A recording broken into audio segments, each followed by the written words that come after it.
You're listening to a Roddenberry podcast.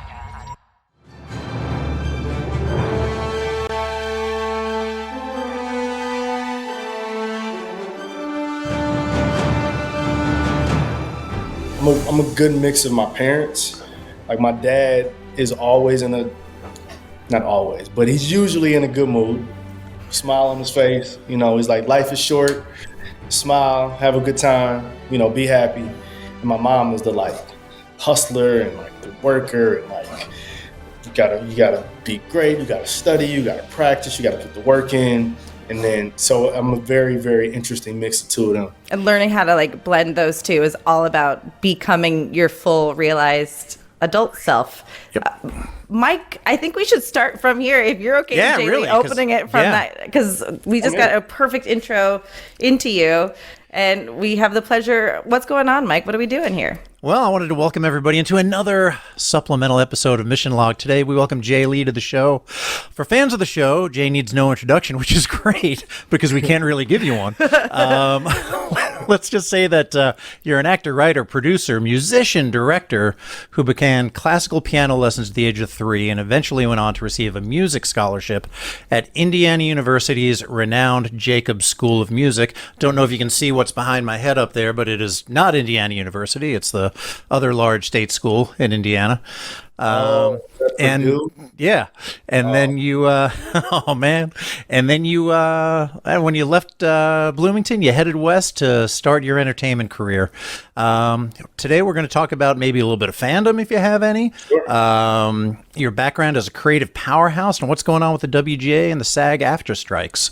Yeah, well, I'm just glad to know that bio wasn't written by AI. That's how long ago that bio was written. So I knew it was something that I actually put together, But yeah, I'm glad to be here. I appreciate you guys, and it's good to see you again. Yes. Good to see you too. For those of you that may or may not know, Jessica and I hosted or moderated the panel that you appeared on in Las Vegas back in August, which was a great great privilege for us. And our goal was to talk about just how accomplished each and everybody on the cast is. And we ended up with some beatboxing, and we ended up with some ant stories. That was an interesting. It was an interesting panel. It's a thing when artists are separated, castmates. We spend so much time together working on a project, show, a movie, or whatever. And then we're separated, in between hiatus or whatnot. Sure. And then when we're back together, it's literally like a bunch of 8-year-old kids having a sleepover and just completely high off sugar. Pop-Tarts just going crazy. So yeah, that panel was very funny, but it was cool. It was a good time. It felt like it had huge sibling energy too, and you can see that you love somebody, but you can also see the moment where you're like, oh, there they go again. It's Listen, there have been many a times where it's like with siblings, it's like that's what Johnny does. You gotta let Johnny do Johnny. Oh, we had a great time. The fan reaction that we saw on Twitter and other socials were one of the best comments I read was this panel is coming off the rails in the most gloriful way and beautiful way possible. To be fair, most things that I do, unless Mike's involved, actually he was involved, is there. I'm railless usually in most of my projects. So, but yeah, we just kind of let it go for a little while and then kind of tried to see what we could do, if anything, to kind of. But it was having you there was great. The whole cast was just the energy and the enthusiasm and the camaraderie and just how much you guys like how obvious it is how much you guys love each other is phenomenal. Yeah, and the fan reaction, that was my first time doing that convention. Not the first time on a panel. No. But it was huge. Like, there was so much love given. I don't think I was ready for how big it was. It was such a dumb question of me because I was at the Comic-Con one too, which also had an amazing, beautiful fan reaction as well too. Yeah. Luckily, people don't hate seeing us on screen. And when Scott brought that up pretty much at the beginning of the panel, he said he was kind of nervous to go there. He didn't know how well received the cast would be. And the reason Jessica and I do this show, it's produced by Rod Roddenberry. The reason we're here talking about your show is because Rod loves your show. Got it. So that's props to Seth. Seth is one of one. Seth MacFarlane is a good genius. I'll say that. Well, so it's interesting. I find that we end up in the orbit of people who we are meant to be like or learn something from. And I feel like one of my biggest impressions of you is your ambition, and we can talk about like how you got there. Like, I did not know that you played piano at 3. That's like absolutely, obviously you had a predilection towards output, but Seth has a high output too, so you've kind of been in his orbit. He like sees like. Am I right about that? Yeah. I didn't realize how important my friendship with him would be at the time, but it made sense later. I've said this before, but I went to school for piano, went to school for theater, decided I wanted to move to LA, become this actor. I was like, I'm going to be a big actor. I'm moving to LA. I've done theater. You get to LA and you realize LA is very different. But because I met Seth really, really pretty quickly from moving to LA, almost like a month after I moved to LA, I got hired, as the receptionist at Family Guy. That's when I first met Seth. And at that time, Family Guy was just coming back on air. So, it was like just meeting all these people, and being in LA and being in the world. But with working with him, I realized, that's a multi-hyphenate talent. Because in my skill set, like I do a lot of different things, but being a young artist moving to LA, you would run into people saying you can't do all that. But I would go into meetings like with scripts written. I'm a writer, I'm a director, I'm an actor, I'm a musician, I'm an athlete. And, I saw many a casting director and producer look at me like, this guy doesn't know what he's doing, So it took some years for like people to understand that. And I think even with Seth, right, like he does more than one thing. People still are shocked that he's got like Grammy nominated albums out. And then he puts an album out randomly in the middle of like some high production schedule. He's always doing something. So I learned a lot just sort of by osmosis. And to your point, like seeing like, right? Because people tell you you can't do something and then they ask you how you do it. So I've always learned, like, whenever people started telling me like I couldn't do something, I'm like, but my homeboy's doing it. Yeah, like, he's right there. I've seen him do it. You can't tell me it's not done. My guy's doing it right there. So yeah. I mean, that's the person you don't want to hang around. You don't want to work with those producers either, or those casting directors that are like, okay, this guy, you want to have someone in your corner who believes or gives you a shot.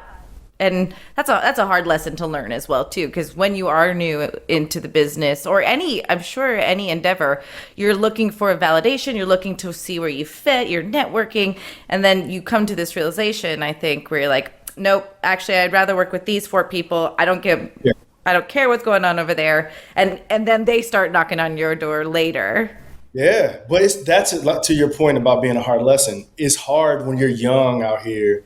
No one wants to be told no. I don't care how established or green you are.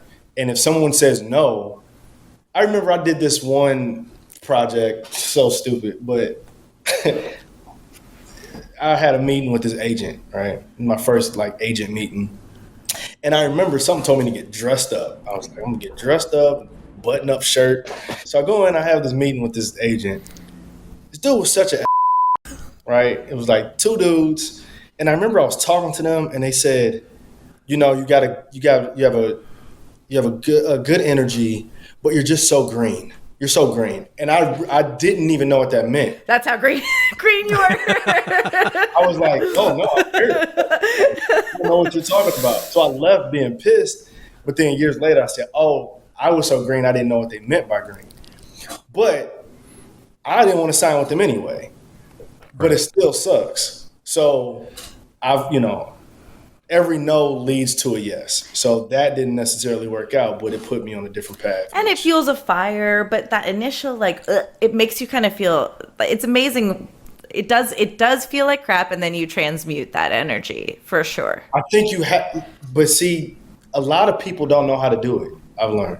That might be the key. I think we just unlocked the key to success in this industry just right now within the first 10 minutes of this podcast. So yeah, let me dig into that a little bit more, because as an airline pilot starting off in the 90s, I mean, there were 25,000 applications on file at TWA when I got hired there. Like before that, St. Louis, man. The years before that, talking to every rinky-dink regional airport chief pilot, chief flight instructor up the way, they're telling you don't have enough of this, you don't have enough multi-engine time, you don't have enough pilot and command time, you don't have enough total flight time, and these kind of things. Basically, they're all telling you you're too green and you can't get the experience because you don't have it.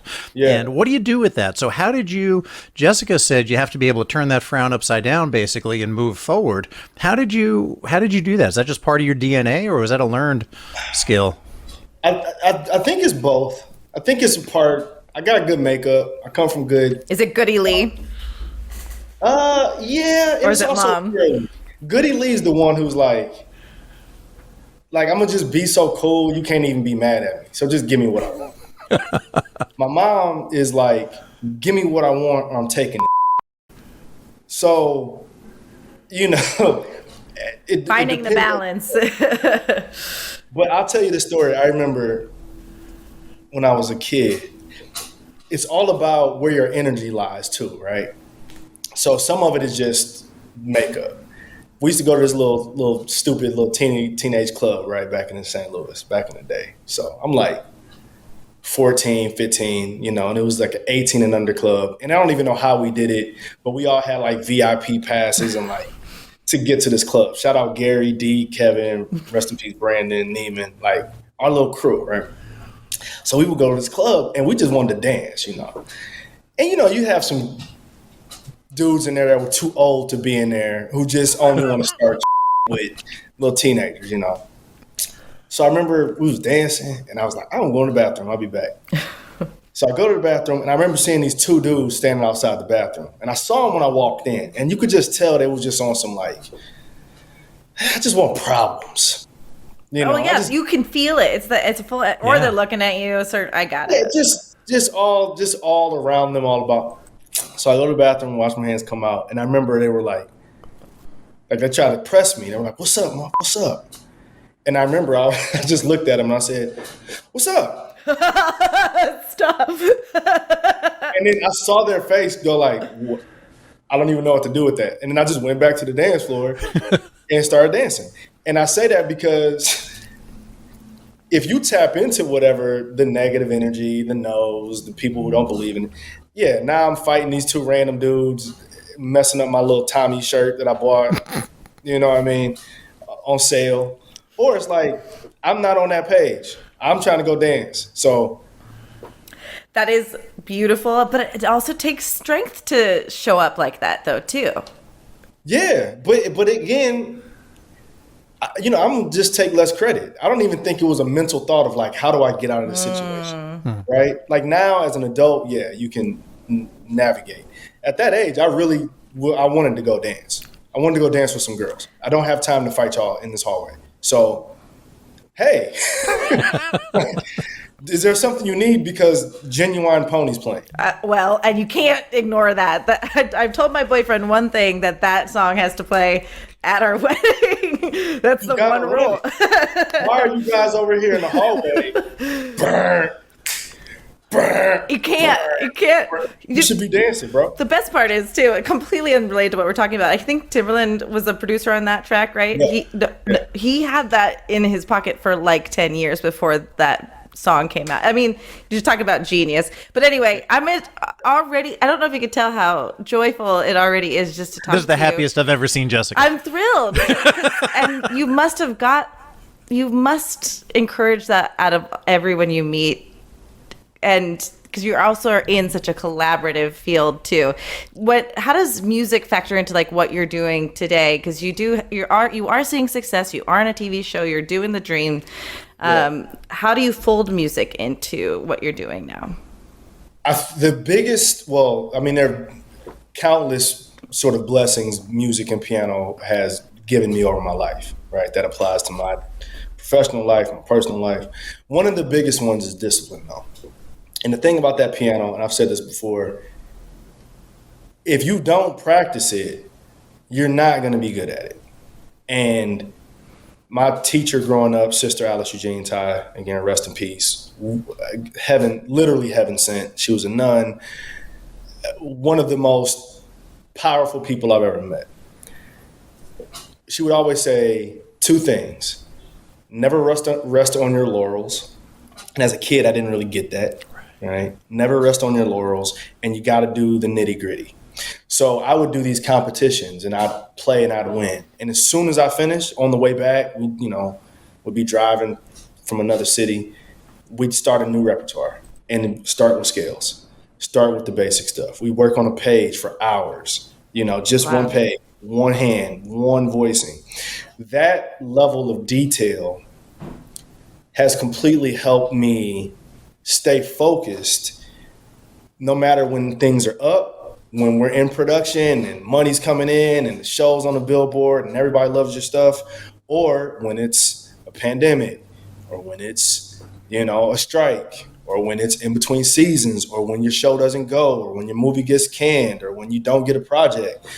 You keep it even, you go back to the same nitty gritty, you go back to the work. So for me, the piano is like maybe the only thing other than acting that forces you to be that present.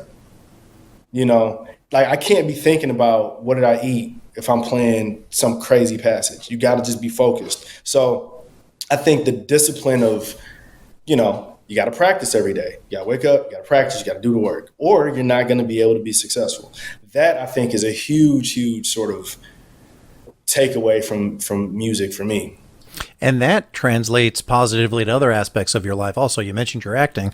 Also, physical fitness routines, things like that. I've seen you follow you on social media. You're a pretty active guy.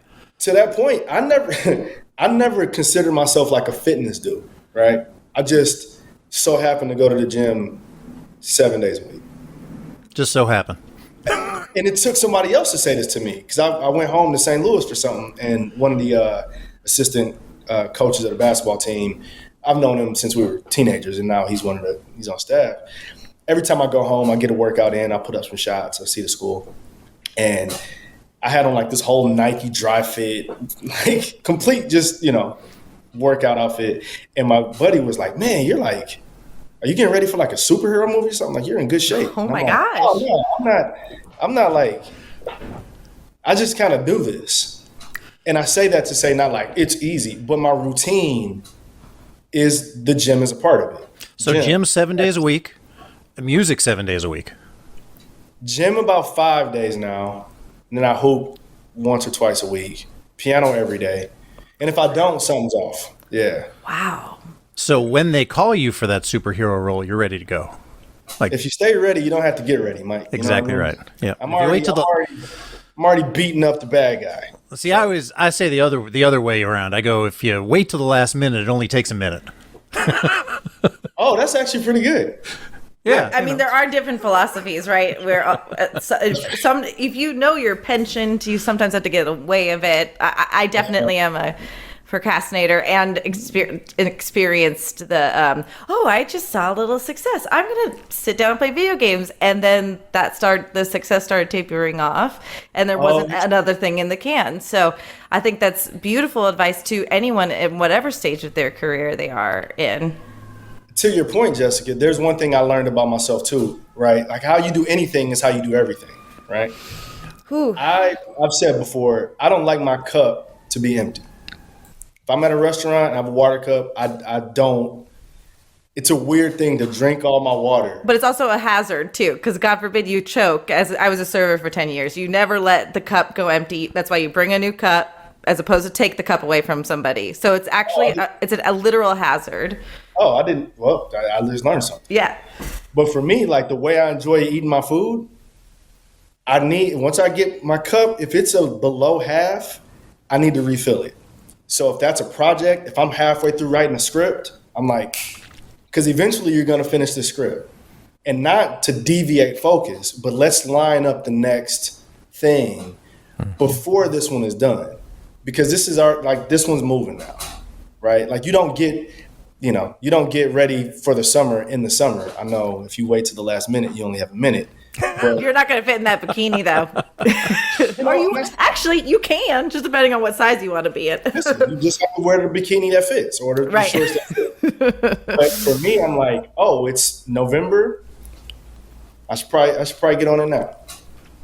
Wow, I think that's wonderful, and I'm certain, at the very least, I'm taking immense advice from this, and I know our audience will as well. I think the elephant in the room, and in everybody's room, and what's so amazing about watching what's happening with the strike is people learning how important this career is, not just to the creatives. But the reach it has when people talk about an industry, it is such a reverberating industry, and it touches California is suffering in its own way right now from not being able to create to produce things at, below and above the line. So we get to be creative during. It's kind of harder for those people to figure out supplemental income during this, but we're on the tail end of the WGA version of the strike right now. Yeah. Well, I think here's the thing, and I said this 5.5 months ago when the WGA first went on strike. Most artists, unfortunately, are used to not having money. Right. Right. I didn't have money or access or a lifestyle, longer than I've had it. So it's there's no smoking actors out, Loved your post at the beginning of the strike when you said, you think you're going to break us? We've been poor a lot longer than we had money. This is nothing. You literally all you did was create an environment where we just went out and got stronger together. We unified. We realized our power. I think this is the thing about artistry, is since most art comes from inside, right? If you're a creator, right? Whether it's on the pad, on the pen, or like you're taking someone's words and making it your own, right? It comes from inside. We don't necessarily know how to value what's intrinsically a part of us. Right. So you're sort of at default, just like, it's not that big a deal. What I do is not that special. Right. But then when somebody shines a light on it and you go, oh, wait a minute. Actually, I think I might have something kind of interesting here that I should probably hold to a high value. And then all of a sudden, now you got a group of people who are like, oh, yeah. We do matter. Like, how many movies did people watch during the pandemic? Oh, that was a huge turning point, I think, for a lot of actors and creative self-esteem. Yeah. Realizing we kept those people company, in a sense. 100%. Music, film, books, TV. That, again, there's been art since the beginning of time, right? So whether or not there's some greedy people that want to make it difficult and try to stamp it out, you can't. It's gonna find a way to live. Even with AI, let's say the AMPTP gets what it wants, theater would have a boom. You know what I mean? We'd be seeing some people, we're hungry for a human connection. I've said this real quick, just to that point about AI. I said this at the convention. Execs should be far more scared of AI than creators. Like, again, you think we can be replaced? That fifth person in that meeting is obsolete at a certain point. People are going to start looking at you like, why are we paying you? Like you don't even have the power to green light this project. So why are they here? Let's start cleaning the house. So we're all on the same page. And I remember you chatting about that, Jessica. I wanted to point back a little bit to something that Jay said when you said when you're the creative one, when you have this intrinsic value and other people exploit that, they do exploit that. They just try to keep you down so that they can benefit off of your talent. And it's always, and I think just we talked about this when we covered one of the comic books that David Goodman wrote, that it's the people that are being exploited that really do have the power. They're the ones with the gifts. They're the ones with the, for lack of a better term, they're the goose that lays the golden egg. They're the ones that should be cherished. They're the ones that need to be valued. And once you realize that yourself, then you can stop letting other people benefit, at a way that's not proportional, that's not commensurate or congruent with your talent. And it's hard, though, when you have a status quo of, well, it's always been done that way, or, a bunch of SAG actors that are jumping off the car to do non-union commercials. And so now it just is what it is. And so... You know what I mean? Like, we've been separated and made to fight each other. And... in a way, and not to be too political, there was a part of me hoping that the pandemic was going to be this wonderful unifying event. For the first time as a world, we're going through the same exact problem, but instead it divided us further. I'm hoping that this camaraderie with the SAG communion of people trickles down and stays the same. Like we're galvanized and fighting with each other. Yeah. Well, to that point, and I don't even think this is political, right? I think the concept of, like, again, we're all in the same boat here. And I know the world makes it seem like we're all separate, but we're really right, not. And that's the scary part, is that's how you do get taken advantage of, or you step on somebody to get to Mike's point. Right. So to me, I have a tattoo on my hand. It's a pendulum. And I always tell people, slow it down. You have to slow the pendulum down because it's just swinging. The more we push it this way, it's going to swing back this way, and then it swings back. There's a quote years ago I read. It's inspired this tattoo. It said, "The power of the pendulum isn't in the swing. It's in the pendulum itself." So even if it's at rest, it still has power. It's heavy. We don't have to keep swinging it left and right? So during the pandemic, it's like, oh, look, things are hard for everybody. And then you got all kind of stuff that we can't ignore anymore. You would assume this brings people. And by the way, I do think it brought a lot of people together. Oh yeah, and I'm certainly not. I'm an optimistic realist. I think it just. There are galvanizing situations that happened. You can see both sides. But go ahead. But you know what though? I think the loudest voices are a minority. I think for the most part, everybody wants to wake up, have something to eat, be healthy, have sex and go home. Have sex, have a laugh, and go to sleep. Yeah. I don't care what color, creed, gender, what show you like. I don't give a shit. You want to wake up, have a good day, be around people that make you feel better, and then go to bed, right? There's a very loud, and I think it's a minority of things and people making it hard, whether it's a strike, whether it's racism, whether it's picketism, whether it's divisive thing, there's just, but they're they're like a kid. First time you see a kid having a temper tantrum in Walmart, you're like, damn, that's loud. The 10th time, it's like, man, shut that little thing up. And then now you're shopping for whatever. I don't know why I shouted out Walmart. I don't know.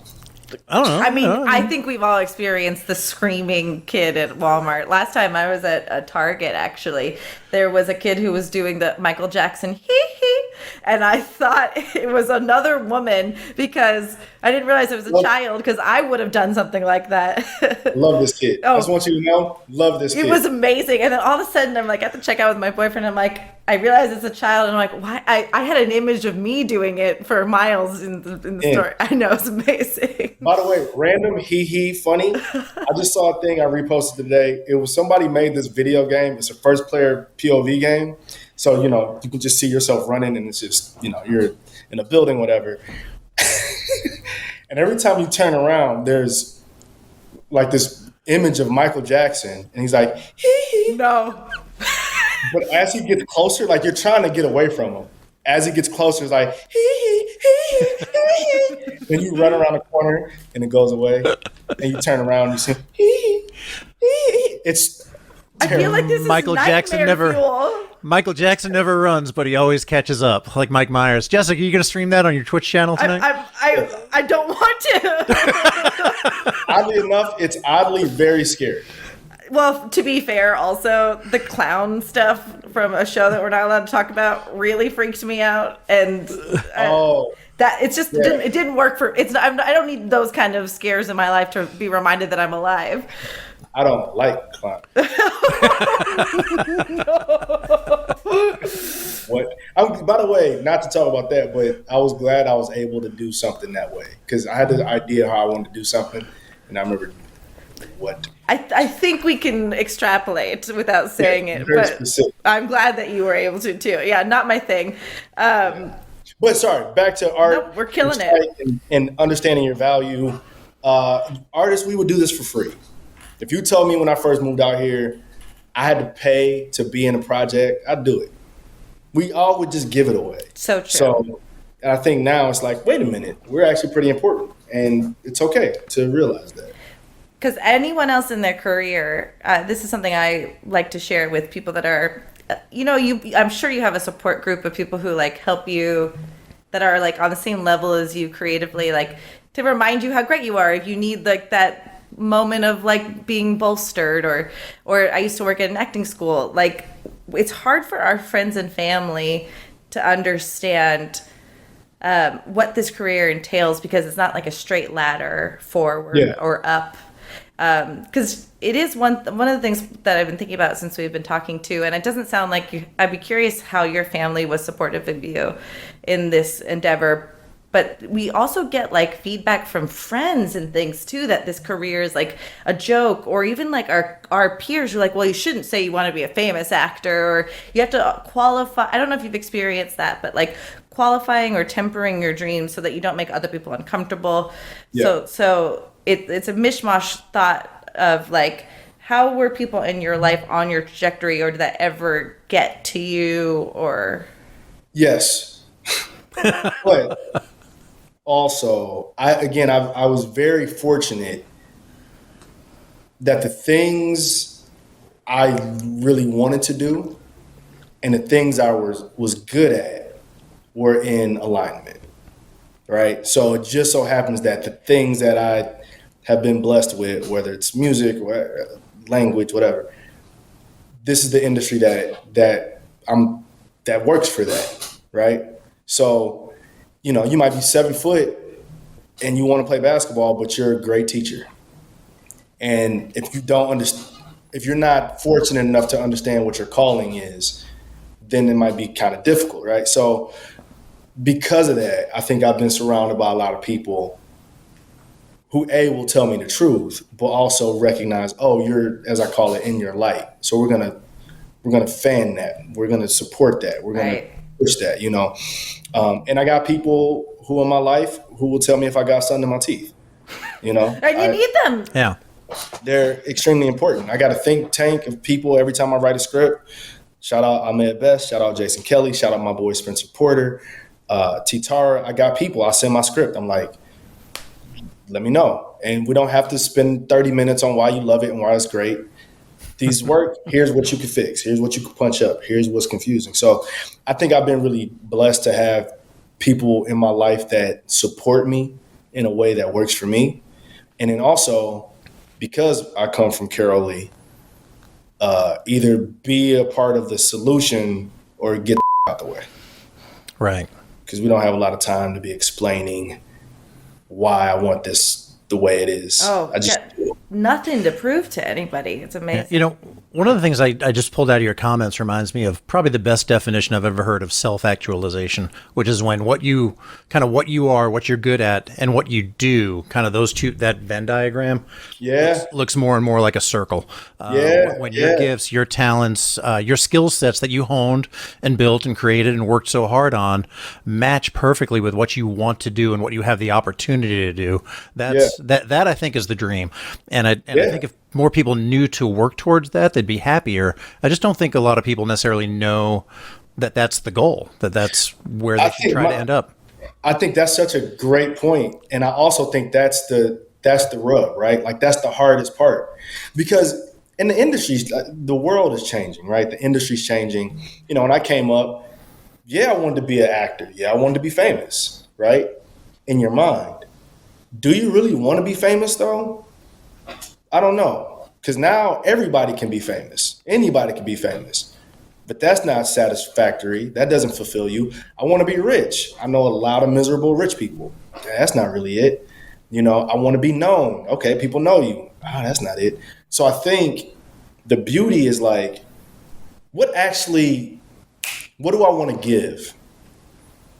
And I think when you start moving from that space versus what can I get or what do I want to take, like for me, I just want to give. I want to give art. I want to give inspiration. I want to give, if I can make people laugh, cry, think, and do better through my skill set, I've done my job while I'm here. And from that is a film or a TV show or a clothing line or a piano or a school or whatever, you know. So, you know, I think the tough part, to your point, Mike, is like, what do I want to give? Real quick, shout out to my sister. I remember a couple years ago, I was feeling real like just down. And this was at the height, you know, on a show, money.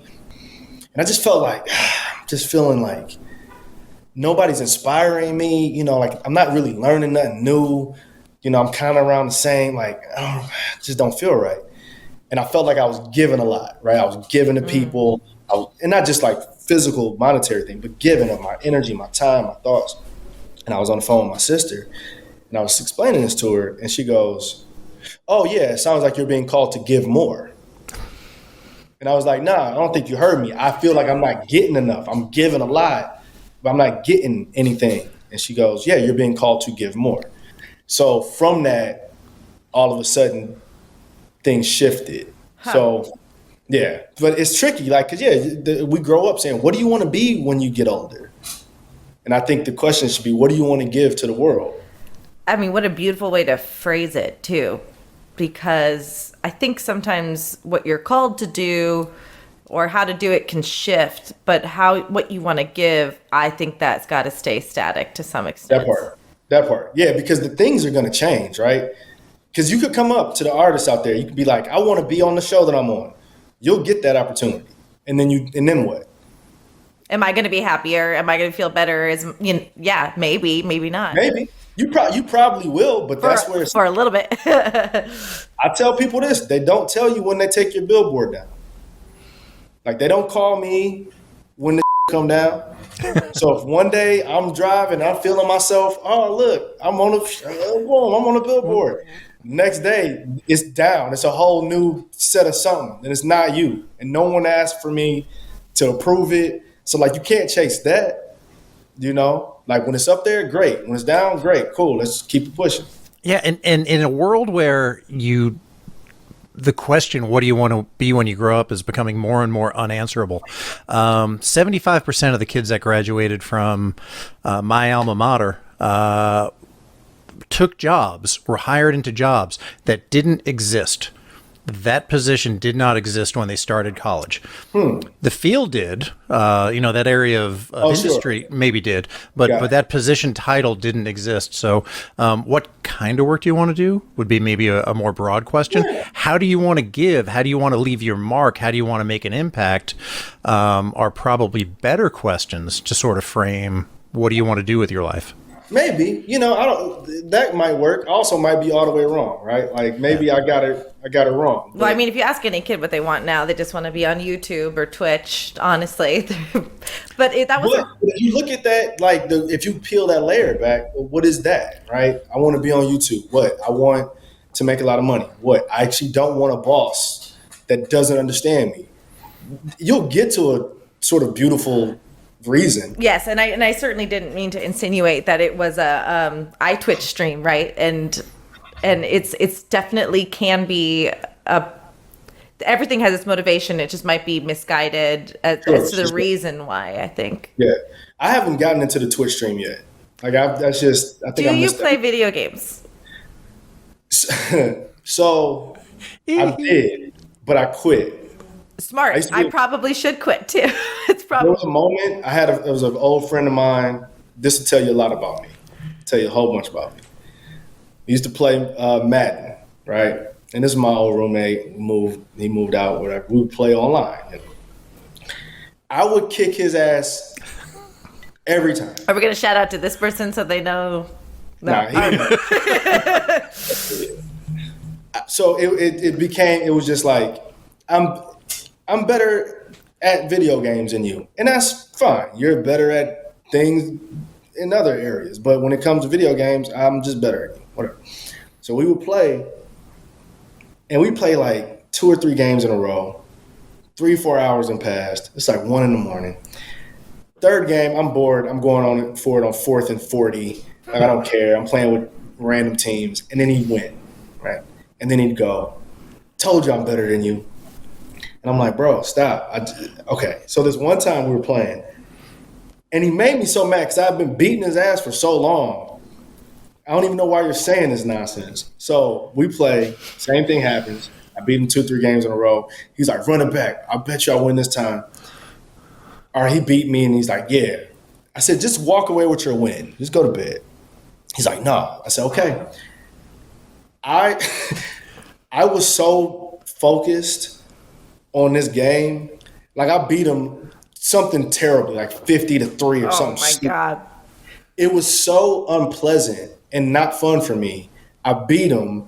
I got off the headset. I took the game. I broke it in half. This when you still, You got your CDs. Oh, my God. I broke it in half, threw it in the trash. That was the last time I played Madden. Stop. That's incredible. I I was like, what do I need to do this for? What am I proving? No. Well, And so you could do music. Music is an amazing experience on Twitch. So if you ever thought about it's But the thing I don't get about Twitch, it's just too, I think everything is just too shareable now.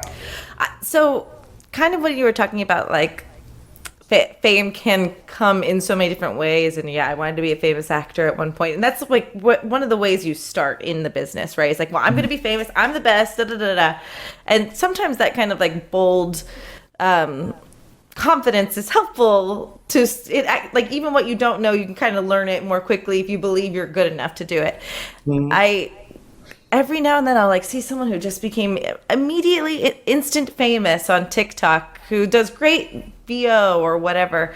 And then I just have to remind myself when I start feeling like that green monster or whatever, it's like, that's not the way I want to do it. And I'm not grinding that way. And you're totally right that like Twitch has given a platform, but all of these social media things, even when YouTube first came up, I was like, I don't want to do it that way, which is also like a way of me saying I'm not an early adopter. I recognize that, but it's just giving the people who don't know what else to do with themselves or how else to share it an opportunity to. You can still seed through and find the way you want to share it. I just can't do the TikTok stuff. I get it. There's a quote, and I think this sort of encapsulates all of it, that I love, and my mom used to say it all the time. It is focus on your mission, not your position. So back to your point too, Mike, about like, what do you want to do, right? If you know what your mission is, your position doesn't matter, right? Because again, you're gonna run into people who have all the things. There's gonna be somebody tomorrow that pops up and like, I've been in LA almost 20 years, right? I've seen people skyrocket, become, friends of mine, become like most famous people in the world, like big, and sometimes I'm like, damn, well, my time. And then you start looking at them and you're like, no, focus on my mission, not my position. Because my mission is going to look different.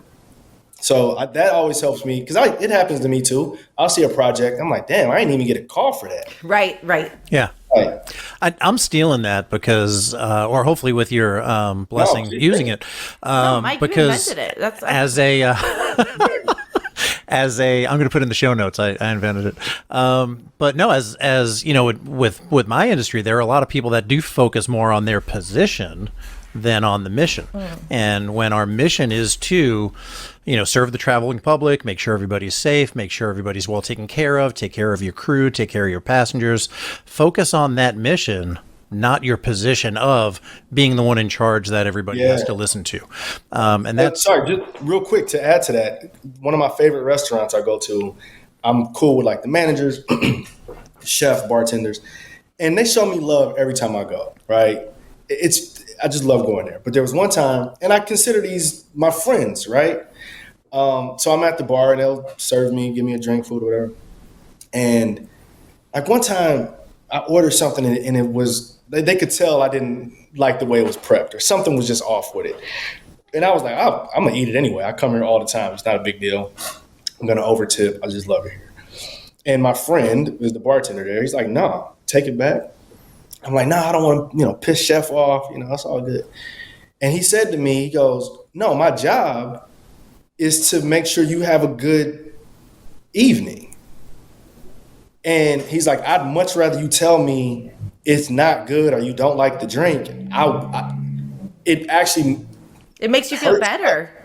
But we get to do that job. You trust us with your food. That part. He was really saying, like, I understand my mission. My mission, the position is, let's say me and Jay Lee are friends. I'm serving him. I don't like that position, right? The mission is Jay Lee, who is a friend of mine, needs my services. This is what I provide. I want to make sure you have a good time. And it really just reshaped that for me because I think we quietly have like career paths that we admire and some we're like, like somehow being famous is whatever, but like garbage truck drivers, like that person's pretty damn important. Sure. 100%. So just like the person who takes out the trash in your family too.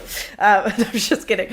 But I think one of the things I kind of just want to, I'm like absorbing so much of what you're saying and it's so beautifully put. And I know we all have our good days and bad days, but all I can tell from you right now is you must feel good all the time. You must be never depressed. I'm kidding. You seem like you've got like such a beautiful head on your shoulders. And I want to know if when it's all said and done, what do you think you have what will you accomplish at the end of it? I'm not asking it properly. What do you want to do? What more are you looking forward to doing? What do you want people to say about your career? What kind of shape do you want it to have when you're like have a bird's eye view of it? It's a good question. I think there are people, like if somebody asked you both to think about 2 or 3 people that have influenced your life, somebody hopefully comes to mind. A family member, a teacher, a colleague, older, younger, whatever. I've had those people. And I think I just want to, I'll feel like I did my job if I can provide that for people. Because I'm not always in a good mood, right? Like we all have our moments, right? I know you were being facetious, I know, but I try to keep it even. I got a concert coming up in 3 weeks, piano, right? In Indianapolis. Oh, no way. Yeah. I'll be there. Oh, yeah? Yeah, I just found out about it now, but yeah. I just announced it yesterday. It's going to be at the Phoenix Cultural Theater Center, Indianapolis, October 27th and 28th. Really excited about it. Seats are limited, so I'm telling people get your tickets ASAP. I still have a lot of friends back at the crib, and it's going to be a good time. So yeah, October 27th, 28th. I say that because the other day I cut my finger so bad, I thought I had to go to the ER, right? I was washing the dish, and it was bad. It was real bad. And it was one of those, like, as soon as it happened, I was like, oh, I don't even Oh, no. Yeah. I was like, this is terrible. So I literally just grab a rag and walk out my house and just walked like a mile. Because I was just like, and it's pretty bad, right? I bring it up because as my finger's bleeding, as I'm prepping this concert, it's my first time doing a show outside of LA, like my specific classical piano concert where I tell stories and jokes and play music. First time doing it back in Indianapolis. Finger bleeding like crazy. I'm about to drive to the ER. I just kept saying, thank you. I was like, all right, thank you. Okay. Like, clearly I needed to see this car drive down the street at 11:30 at night. Like, challenge accepted. It's got to be for me. Wow. Or otherwise, I'm looking at my finger like, why is this happening to me? But so yeah, I think if I could do that, there are people who I've never met that have shaped my life. Yeah, looking back, if somebody were to name me, for example, as somebody that helped shape their life, what a compliment, what a legacy to leave, because that's something that could, potentially be around for 50, 100 years after you're gone, and then that person shapes somebody else's life. And that's what it's all about, is just kind of standing on each other's shoulders and getting some yardage through each and every new generation that comes along. And then as soon as you get high, you just kick everybody that's below you. Like, that's it, man. Pull up the ladder. That's it. Pull up the ladder, man. I got mine. No, that sounds like your Madden friend. Yeah. I wish him nothing but the best. 100%. He knows. Well, I think that's about it. And so I'm glad that we get to know that you're playing piano. I believe you had a concert shortly after the Star Trek. Yeah. So I did a concert in LA, did 2 nights, both of them sold out. Amazing. So I play classical, but I kind of tell these funny or stories that I think it's what I hear in the music. Because growing up, classical music felt always so just like stuffy and very just like white, Sure. And I was a black dude from St. Louis with the last name Lee, and I always confused people because I would do these competitions and they'd be like, Jason Lee, and of course I'm the only black kid, and everybody's just like, what the hell? There was one time I did a competition. It was the World Piano Competition in Cincinnati, and my mom, hysterical. Everybody had on black suits and tuxes. I had a white suit on with a black shirt. That looked great, I bet. I was sharp, as my dad would say, I was sharp. I was clean. But it was just funny. I remember walking out onto the stage and I saw all the judges go. And not just because I was a black kid, but also my last name is Lee. I was in between 40 Lees. Of course, 100%. You were either an Asian prodigy or, totally. And the same energy I had with dude at the club who was like, what's up? I was like, what's up? Hey. Hey. I don't know if this is anecdotal or correct, but Jamie Foxx, he said he got put on headlines because everyone thought it was a woman and they were looking for diversity for comedy. Oh, I did hear that. And again, it could, but there's nothing wrong with like kind of subverting expectations. Nothing wrong. You got a little bit. By the way, random, one of my first, I don't even know if Jamie even remembers this. One of like my first gigs in LA was as Jamie Foxx's stand-in on 2 of his music videos. That's kind of fun. Yeah. I mean, he might remember it. You never know. You end up in a room with him, and he'll probably go, sure. Right. Yes, of course. When I think Jamie Foxx music video, I just think of Willie Beeman from Any Given Sunday. That song, Willie Beeman. That movie was good. That was a good movie. It does. Hey, what's as a WGM member? What's the contract, the agreement look like, and how things changing going forward? I think everybody's very happy. I looked at it. Rooms are better. Residuals are better. That's amazing. And I think one of the big things I was happy about, I get the writers who create a miniseries and they sort of write all of it. They might not need a room. I get it. You don't want to force somebody to have to do that. But I do think as somebody who's been in a writer's room before as staff writer, story editor, executive story editor, I've sold my own shows, right? EP of my stuff. It's like I would have never known how a writer's room worked had I not been a lower entry writer, And wow, sure.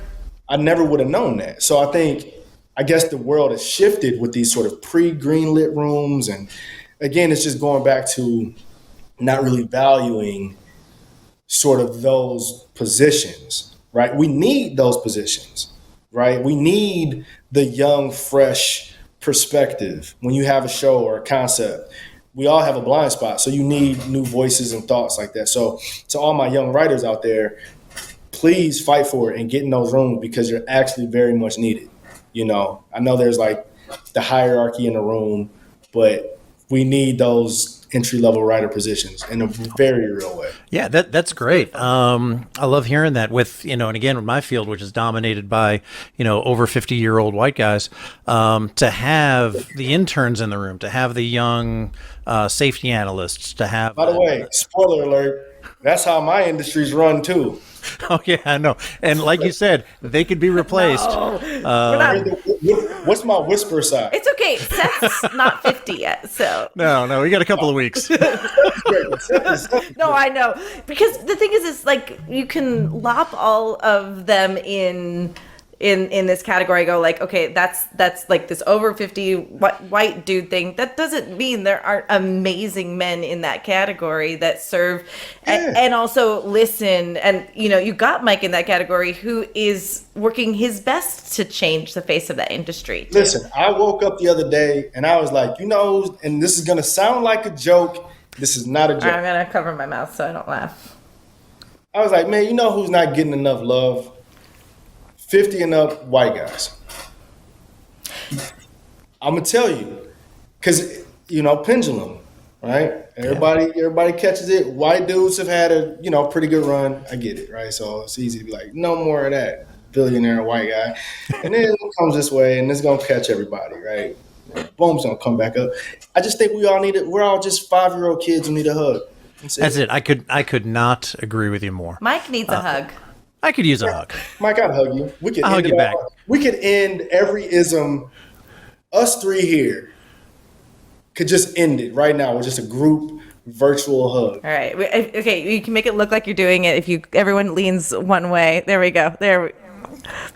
Somebody's gonna hate it. They're like, Jay Lee's terrible. Oh, I've already pissed people off with my liberal something or other, and honestly, it's a good day because someone said keep your politics out of this show, and the whole thing is is your opinion in general, and to not say why we know each other, but there's such a good example of anyway.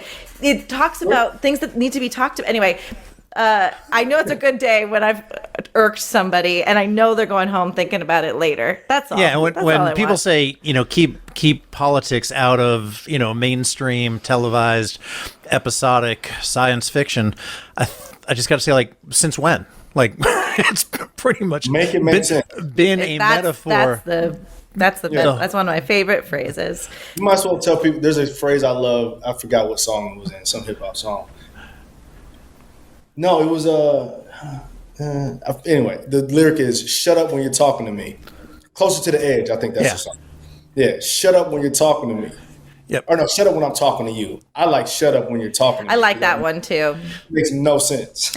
But I kind of love though, because how many people are waiting to talk? How many people aren't listening? I mean, we could philosophize all day, and we, all this means is when we can talk about struck work, we'll have you back. We'll talk about the big questions on that whole show. I want to thank you as a member of SAG for fighting so hard for us and being out there. Truly, it's. I was out there with 2 picket signs. I worked hard to get in the WGA and SAG. I remember there was a point in time, and again, I think this goes back to something we talked about earlier of like, what's the final destination? There was a point in time where all I wanted to be was in SAG. I was like, if I can just is get my the SAG. dream. I just want to get my SAG card. And then you get it, and then all of a sudden, I want to backtrack just a little bit. I think one thing that the strike showed me, and I'm not naming people, but was how weak some people were enfolded under pressure, right? As somebody who's in a fraternity, Alpha Phi Alpha, shout out my frat. I've been an athlete on teams, basketball. I'm a point guard. My production company is called Run the Point. You had to figure out how you win as a team, you lose as a team, right? I get the strike sucked for a lot of people, myself included, but I was out there like, nah, we're doing this until we're not. This is my job right now. This is the job, right? Like, we're all out here. And to see certain people, especially like, and I don't like counting nobody's pocket, so everybody's situation is different, but to see people where the optics are, you are doing okay, fold, especially some in like the last hour, it's like, you goofy. It's like, we're all in this together. It sucks, yes, but also, like, just don't say anything. Go home. Like, just shut up. Yeah, that's the thing no one. Just shut up. Don't you have an assistant that can take your phone from you too? Like, that's just be quiet. Just shut the up. Like, so many people would benefit just shut up. Yeah. And They'll probably be fine too. I called those people with. I'm so sorry to cut you off, Mike, but they have a low emotional threshold, and you're so right. We don't know what they're going on at home. We don't know what bookie's coming to them for what Sure. But that doesn't mean. But it's still a mess when you didn't get to talk to your therapist this week, and you have to go to social media. Yeah, that's messy, and it's unfortunate. Yes, Mike, you were going to say something. Oh, I was going to say that you mentioned it being, towards maybe the 11th hour. Hopefully, AMPTP and SAG-AFTRA are starting to talk. They met yesterday as this recording, scheduled to meet again tomorrow. Once the WGA and AMPTP started to talk, things went pretty quickly. Do you see, what's your crystal ball say for now that two sides are sitting down talking to each other? I would like to think that SAG will go pretty quickly. I think the writers was rough because, it was just a longer strike, and that was rough. I mean, the SAG is rough too, but there are also a lot of interim agreements and companies that people can find work. Yeah. But my hope is that it goes pretty quickly and we can all get back to work and stop. Like, we did it. Thank you very much. Let's get this over with. Sign it. Everybody fought. Everybody left a little bloody, and let's make some good stuff, Yeah, but shout out to the group. Shout out to Michelle Hurd, as always, for creating that carve out for the conventions, which allowed you and the cast to talk to Jessica and myself back in August. Hopefully, you get a chance to do it next year. That was cool. Listen, if they have us back, I'd love to be there. Oh yeah, the fans loved it. They were There was a couple. I heard one anecdotal story where someone was like, "What was that? Who were those people?" And I believe it's someone wearing a nurse cosplay from a show that will remain unnamed, who said, "I'm going to explain it all to you right now." Sat down with the person and said, "No, here, da da da," and that's what someone was saying. This is what it's all about. Or another thing that was really cool is that all like the gold and captain's level seats were empty because they have very specific appointments to get autographs, photo ops, things like that. It's all included in those seats. But GA, man, that was packed. The cheap seats were overflowing, man. Yeah, we had the Nation that talks about your show there. Yeah. We had JP and PJ's people that are dedicated to that point, to it. We see all the people who are showing us love. We want to get back to it. We want to make them. We want to keep doing what we're doing. And as soon as we can, my fingers are crossed. If this cut wasn't open, I'd cross it a little better. But it's going to be healed by Indiana time. I know it. It will be fine. Yeah, so we got your concert coming up here in Indianapolis on the 27th and 28th. 7th and 28th. Yeah, please, if you're in the area, I'd love to have you there. Pull up. I had some people who were a part of this fan base come to my LA show. I really appreciate it. But yeah, I'm excited about it, man. It should be a good time. That sounds great. Anything else you're working on? Anything else you want to talk about? Or yeah, I got a movie I'm directing that I wrote that I'm very excited about. Oh, just that little thing. Okay, what's that all about? Yeah, it's a movie called Jacob Beats Up Nate. It's a dark comedy based on some true story that happened to me. It's about a guy named Jacob who beats up Nate. Shocker. And, yeah. That's amazing. So I wrote it last year, 2 years ago. Was in pre-production, and then strike hit. I was fortunate, and I think this goes back to perspective, right? Movie was about to go, strike hits. I could look at it as, oh damn, this is so unfair and unlucky. But instead, I said, you know what? At least I wasn't in production, and I had to stop production. So this just gives me more time to prep, put my concert together. Didn't even know I needed to do a concert, and then I put my LA concert together. So you just got to be aware that there are blessings out there. You just got to keep your head swivel and look for them, Beautiful. So yeah, that concert, movie, what else? Drinking some water. Don't let it get empty. Shout out to water. I'm going to shout out to vitamin D. I just learned I'm vitamin D deficient, and I think it's from the pandemic because I wasn't going outside enough. And so yeah, important. Go get sun. Go get some sun, people. Outside. I mean, I'm pale F. So And Jay, I follow you on social media. Jay Lee Film. I think is your handle pretty much across. Yeah, JLEEFILM. I haven't been. I'm gonna start posting more. I wasn't posting as much because I was like, what am I even talking about? You know, one of the coolest things that we ever saw you post, and Jessica and I talked about this, it was after an episode of a show that you're on with Peter Macon, where Peter, as often is the case, just delivered a tour de force powerhouse performance. And you said, if this man doesn't get an Emmy nomination or an Emmy for this, now Peter's already got a Primetime Emmy for voiceover work, but you said if he doesn't get an Emmy for this, then something is wrong. His work, first of all, his work in general is just, that dude, a beast. Such a talent. That dude is so talented. He's so talented.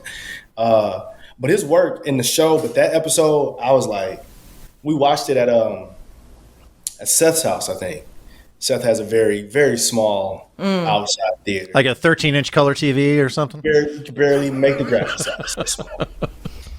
I watched that thing, and I was like, and I told Seth, too, I was like, oh, you're in your bag. I see you.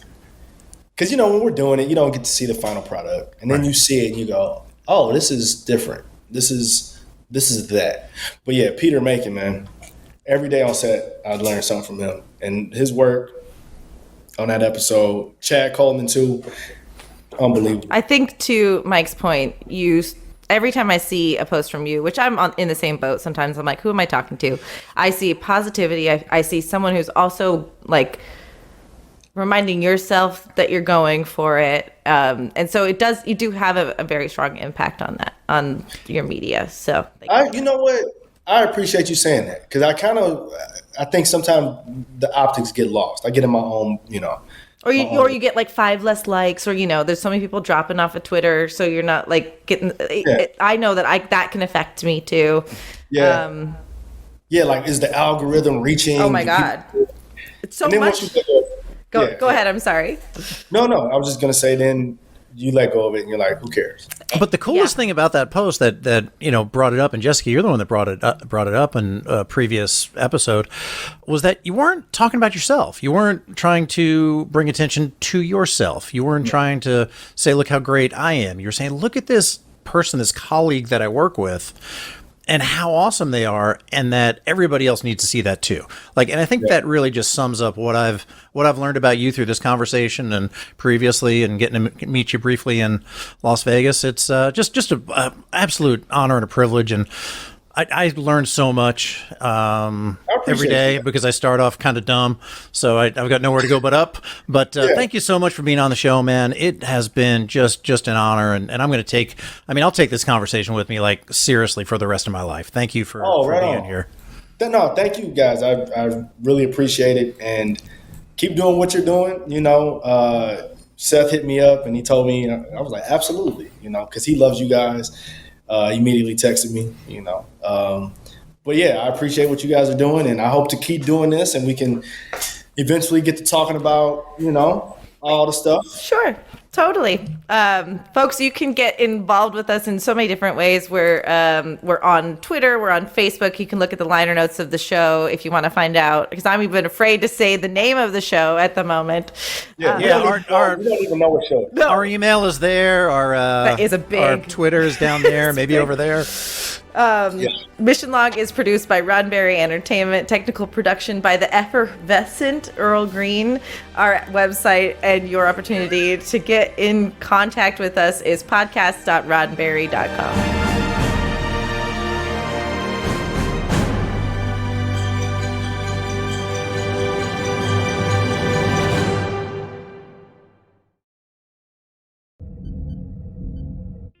This is a Roddenberry podcast.